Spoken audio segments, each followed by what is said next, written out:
10லேருந்து 20 நிமிஷம் வந்து நடந்துச்சுன்னு யோசிச்சு பார்க்கலாம்.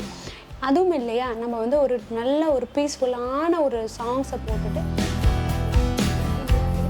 பேசிட்டு நம்ம இது பண்ணலாம். அதுவும் வந்து டைரெக்டாக தான் பேச முடியும், நம்ம வேறு எதுவும் பண்ண முடியாது. இதெல்லாம் வந்து தூக்கத்தை வந்து இன்டியூஸ் பண்ணுற ஒரு விஷயம். இதெல்லாம் பண்ணியும் எனக்கு தூக்கம் வரல டாக்டர், என்ன டாக்டர் பண்ணுறது? இதுக்கு வேறு எப்படியாவது நான் வந்து மாத்திரை எடுத்து பழகிட்டேன், இதுலேருந்து எனக்கு வெளியே வரணும்னா என்ன பண்ணுறது? இங்கிலீஷ் மருத்துவத்தை தாண்டி வேறு ஏதாவது மெடிசன்ஸ் வந்து side AG health spot channel viewers அனைவருக்கும் வணக்கம். இன்றைக்கி நம்ம எந்த டாப்பிக்கை பற்றி பேச போகிறோம்னு பார்த்தீங்கன்னா, நம்ம வாழ்க்கையில் பண்ணுற 3 முக்கியமான மிஸ்டேக், அதை பற்றி தான் பார்க்க போகிறோம். ஃபர்ஸ்ட் என்ன பண்ண போகிறோம், என்ன தப்பு பண்ணுறோம் பார்த்தீங்கன்னா, நம்மளோட லைஃப் ஸ்டைலே நம்ம தப்பாக வாழ்ந்துட்டுருக்கோம். நெக்ஸ்ட் ஒரு விஷயம், நம்ம வாட்டர் இன்டேக் எடுத்துக்கிறதே கிடையாது. தேர்ட் ஒரு விஷயம், நம்ம ஒழுங்காக தூங்குறதே கிடையாது. இது வந்து நம்ம லைஃப்பில் பண்ணுற தப்பாகவே அதை பார்க்குறதே கிடையாது. ஆனால் இதனால் நம்மளோட ஃபிசிக்கல், மென்டல், ஸ்பிரிச்சுவல் ஹெல்த் பாதிக்குதுன்னு சொன்னால் நீங்கள் நம்புவீங்களா? ஸோ வாங்க இந்த வீடியோவில் நான் இதை பற்றி தெளிவாக எக்ஸ்பிளைன் பண்ணுறேன்.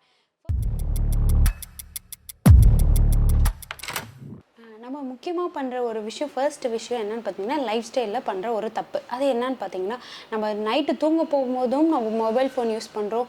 காலை எழுந்ததுக்கு அப்புறமே வந்து நிறைய பேர் வந்து ஃபோனில் டைம் பார்க்குறங்கிற பேரில் மொபைலை ஆன் பண்ணி தான் டைம் பார்க்குறாங்க. ஸோ மார்னிங் எந்திரிச்ச விட்டே நம்மளோட ரேஸ் எதில், நம்மளோட கதிர்வீச்சில் தான் நம்ம முழிக்கிறோம். ஸோ அதனால் நம்மளுக்கு வர டிஸ்டர்பன்ஸ் என்னன்னு பார்த்தீங்கன்னா, நம்மளோட மென்டல் ஹெல்த்தையே டிஸ்டர்ப் பண்ணும். நெக்ஸ்ட்டு வந்து பார்த்திங்கன்னா, நம்ம டெய்லியும் வந்து ஒரு நாளைக்கு ஒரு 3 லிட்டருங்கிறது அப்ராக்சிமேஷனாக ஒரு BMI படி சொல்லியிருக்காங்க. அதுவே நம்ம ஒழுங்காக தண்ணி குடிக்கிறதே கிடையாது. ஸோ அதனால் நம்மளோட மென்டல் ஃபிசிக்கல் ஹெல்த் பாதிக்கும்னு சொன்னால் நம்புவீங்களா? தேர்ட் விஷயம், ரொம்ப ரொம்ப முக்கியமான விஷயம், தூங்கலை. நம்ம டெய்லியும் ஒரு நாளைக்கு ஒரு ஆவரேஜ் ஸ்லீப்புங்கிறது ஒரு 5 to 8 hours ஆச்சு நம்ம கண்டினியூஸாக ஸ்லீப் பண்ணியிருக்கணும். எந்த ஒரு திங்கிங்குமே கிடையாமல், ட்ரீம்ஸ் ஸ்லீப் இல்லாமல் நம்ம வந்து தூங்கியிருக்கணும். தூங்குறோமா? கிடையவே கிடையாது. ஏன்னா நம்மளோட மைண்ட் ஃபுல்லாக ஏதோ அன்வான்ட் திங்ஸ் எல்லாம் நம்ம யோசித்து நம்ம டிப்ரெஷன் ஆகிக்கிறோம். ஸோ ஓகே, இதனால் நம்மளோட ஸ்பிரிச்சுவல் ஹெல்த் வந்து ரொம்ப ரொம்ப டேமேஜ் ஆகுது. இந்த தூக்கமின்மை குறையிறதுனால ஃபிசிக்கல், மென்டல், ஸ்பிரிச்சுவல் 3 ஹெல்த்துமே வந்து நம்மளுக்கு அஃபெக்ட் ஆகுது. ஸோ இந்த ஹெல்த்தெல்லாம் எப்படி மெயின்டைன் பண்ணுறது, இது என்ன தான் பண்ணுறது? ஓகே, நான் சொன்ன மாதிரி லைஃப் ஸ்டைலில் வந்து பண்ணுற மிஸ்டேக்கை வந்து எப்படி மாற்றிக்கலாம்? நம்ம இனிமேல் வந்து தூங்கும் போது சரி, தூங்கி எழுந்திரிச்சதுக்கப்புறம் சரி, இனிமேல் நம்ம வந்து அலாரம் வச்சுருந்தோம்னாலுமே ஒரு டைம் வந்து வாங்கி வச்சுக்கலாம். ஒரு வால் கிளாக்கோ இல்லை வாட்டவர் நம்ம அதுக்கு தேவையான அளவுக்கு வாங்கி வச்சுக்கலாம். இதை வச்சு நம்மளோட லைஃப் ஸ்டைலில் நம்ம பண்ணுற மிஸ்டேக்லேருந்து வெளில வரலாம். இல்லை காலையில் எழுந்திரிச்சோட்டே ஃபஸ்ட்டு மொபைல் ஃபோன் யூஸ் பண்ணாமல் நம்ம ஒரு சாங்ஸ் கேட்குறதோ இல்லை வெளியில் போய் வாக் பண்ணிட்டு வரதோ, இதெல்லாம் நம்ம லைஃப் ஸ்டைலில் மாற்றிக்கக்கூடிய ஒரு விஷயம். நெக்ஸ்ட்டு செகண்ட் விஷயம், தண்ணி குடிக்கலன்னு சொல்லியிருக்கேன்.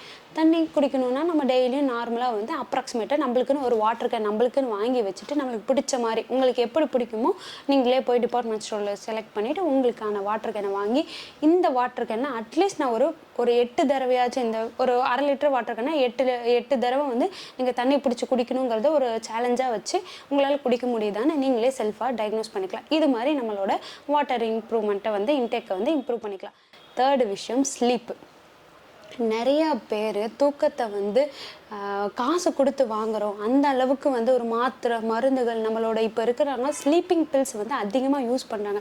மெடிக்கல் ஷாப்பில் ரொம்ப அதிகமாக கொடுக்குது. ஃபஸ்ட்டெல்லாம் வந்து தூக்க மாத்திரையை கேட்டாவே யாருமே கொடுக்க மாட்டாங்க. எதுக்கு உங்களுக்கு தூக்க மாத்திரை அப்படிங்கிற அளவுக்கு இருந்துச்சு. இப்போது யாருனாலும் போய் கேட்டாலுமே தூக்கம் வரல அப்படின்னு அவங்களே அவங்களோட ப்ரிஸ்கிரிப்ஷனில் இன்க்ளூட் பண்ணி தரது ஸ்லீப்பிங் பில். இதை போடுங்கப்பா, நல்லா தூக்கம் வரும் அப்படிங்கிற மாதிரி. ரொம்ப டிப்ரெஷனாக இருக்கீங்க, சைக்காலஜிக்கலாக ஏதாவது ஒரு நாளைக்கு டிப்ரெஷன் ஆகிட்டாச்சு கூட, இல்லை ஹெட்டேக்காக இருக்குது அப்படின்னு சொன்னால் கூட மக்கள் செய்கிற ஒரே ஒரு மேஜர் மிஸ்டேக் என்னன்னு பார்த்தீங்கன்னா, போயிட்டு மாத்திரையை போட்டு தூங்கிடுறது. இதனால் என்ன நடக்குதுன்னா, தூக்கம் வருது, பட் மைண்டில் இருந்த ஸ்ட்ரெஸ் போகுமா? கிடையவே கிடையாது. எல்லாருமே தூக்கம் வரலங்கிறது ஒரு சிம்டம்ஸாக பார்க்குறீங்க. ஆனால் தூக்கம் வரலங்கிறது ஒரு சிம்டம்ஸே கிடையாது. தூக்கம் வராததுக்கு என்ன காரணமாக இருக்குன்னு பார்த்தீங்கன்னா, நம்ம மைண்டில் இருக்க ஸ்ட்ரெஸ்ஸு தான் முக்கியமான காரணம். அந்த ஸ்ட்ரெஸ்ஸை எப்படி நம்ம ரிமூவ் பண்ணணும்? நம்ம தூங்கிட்டா ஸ்ட்ரெஸ்ஸு போயிடுமா? கிடையவே கிடையாது. அந்த தூக்கத்தையும் தாண்டி நம்மளோட மைண்டில் டீப்பாக பதிஞ்சிருக்க அந்த தாட் ப்ராசஸை வந்து நம்ம கொஞ்சமாச்சும் மாடிஃபை பண்ணணும். நம்ம பண்ண தப்பை ரியலைஸ் பண்ணால் தான் அடுத்த நாள் அந்த மிஸ்டேக் நடக்காது. இல்லைன்னா தூங்கி எழுந்திரிச்சோட்டி எகெயின் நம்ம அதையே தான் யோசிப்போம். ஸோ பெட்டர் இதுலேருந்து ஃபுல் ஸ்லீப் வரணும். நிறைய பேர் இன்ன வரைக்குமே சின்ன வயசுலேருந்து பெரியவங்க வரைக்கும் மாத்திரை போட்டால் தான் எனக்கு தூக்கம் வருங்கிற அளவுக்கு மாறி இருக்கீங்க. இவங்களுக்கு எல்லாத்துக்குமே மாத்திரை தான் நிரந்தரமாக தூக்கம் வர வைக்குமா, இதுதான் நிரந்தர தீர்வான்னு கேட்டிங்கன்னா நிச்சயமே கிடையாது. ஆக்சுவலி வேறு எப்படியெல்லாம் நம்ம தூக்கத்தை வர வைக்கலான்னு பார்த்தீங்கன்னா, நைட்டு படுக்கிறதுக்கு முன்னாடி ஒரு டப்பாவில் தண்ணி வச்சு அந்த கால் பாதத்தை நம்ம தண்ணியில் வச்சு ஒரு படுக்கிறதுக்கு ஒரு 15 நிமிஷம் முன்னாடி வைக்கப்படும் போது நல்லாவே தூக்கம் வர்றதுக்கு வாய்ப்பு இருக்குது.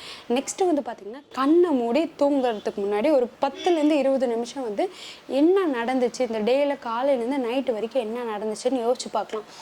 அதுவும் இல்லையா, நம்ம ஒரு நல்ல ஒரு பீஸ்ஃபுல்லான ஒரு சாங்ஸை போட்டுட்டு நல்லா ரிலாக்ஸ் பண்ணிக்கலாம். இல்லையா, பிடிச்சவங்களோட பேசிட்டு நம்ம இது பண்ணலாம். அதுவும் டைரெக்டாக தான் பேச முடியும், நம்ம வேறு எதுவும் பண்ண முடியாது. இதெல்லாம் தூக்கத்தை இன்டியூஸ் பண்ணுற ஒரு விஷயம். இதெல்லாம் பண்ணியும் எனக்கு தூக்கம் வரல டாக்டர், என்ன டாக்டர் பண்ணுறது, இதுக்கு வேறு எப்படியாவது நான் மாத்திரை எடுத்து பழகிட்டேன், இதுலேருந்து எனக்கு வெளியே வரணும்னா என்ன பண்ணுறது, இங்கிலீஷ் மருத்துவத்தை தாண்டி வேறு ஏதாவது மெடிசன்ஸை சைடு எஃபெக்ட் இல்லாமல் இருக்கா அப்படின்னு கேட்டிங்கன்னா, நம்ம கிட்ட அதுக்கான ஒரு சொல்யூஷன் கிடைக்குங்க. என்னன்னு பார்த்தீங்கன்னா, நம்ம கொடுக்குற மாத்திரை பார்த்திங்கன்னா, நம்ம கொடுக்குற மெடிசன்ஸ் பார்த்திங்கன்னா எந்த ஒரு சைடு எஃபெக்ட்டும் கிடையாது. ப்ளஸ் இது தூக்கம் வர வைக்கிறதுக்கான நோக்கமே கிடையாது. இது உங்களோட மைண்டில் இருக்க ஸ்ட்ரெஸ்ஸை ரிமூவ் பண்ணுற மேஜரான ஒரு விஷயம். நான் சொன்னேன் இல்லையா, தூக்கம் கூட வந்துருங்க, மைண்டில் இருக்க ஸ்ட்ரெஸ் எப்படிங்க போகும். ஸோ இது என்ன பண்ணுன்னா, ஸ்ட்ரெஸ்ஸே ரிமூவ் பண்ணுற ஒரு ப்ராப்பர்ட்டி ப்ரெசென்ட் ஆகிருக்கு.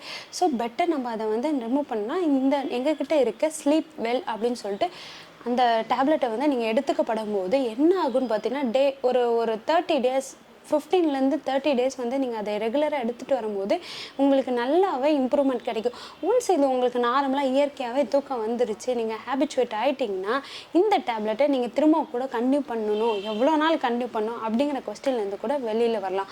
ஏன்னா இது நாங்கள் லைஃப் லாங் எடுத்துக்கவே சொல்ல போகிறதில்ல. நாங்கள் என்ன சொல்லுவோன்னா, உங்களுக்கு தேவைக்கு ஏற்ற மாதிரி திரும்ப எப்போயாவது உங்களுக்கு டிப்ரெஷன் இருக்குது அப்படின்னா மட்டும்தான் எடுத்துக்க சொல்லுவோம். இது ஹேபிச்சுவேஷன் கிடையாது, ப்ளஸ் இது ஸ்லீப்பிங் பில் கிடையாது. இது ஸ்ட்ரெஸ் ரிமூவ் பண்ணுற ஒரு கேப்சூல் தான். ஸோ பெட்டர் இதை நீங்கள் யூஸ் பண்ணும்போது நல்லாவே ரிசல்ட் இருக்குது வித்தவுட் சைடு எஃபெக்ட். என்ன வியூவர்ஸ், நான் சொன்னது உங்களுக்கு புரிஞ்சிருக்குன்னு நினைக்கிறேன். நம்ம எப்படி நம்ம உடம்பை ஆரோக்கியமாக வச்சுருக்கலாம், என்னென்னலாம் பண்ணி நம்ம மைண்டை ஹெல்த்தியாக வச்சுக்கலாம், நல்லா ஹெல்த்தாக வாழணும்னா நிறைய இயற்கை ஃபுட்டு சாப்பிடுங்க. நம்ம சொல்கிற ஹெல்த் டிப்ஸ் எல்லாம் ஃபாலோ பண்ணுங்கள். இது போன்ற நல்ல ஹெல்த் டிப்ஸ் வேணும்னா எங்கள் ஏஜே சேனலை சப்ஸ்கிரைப் பண்ணுங்கள்.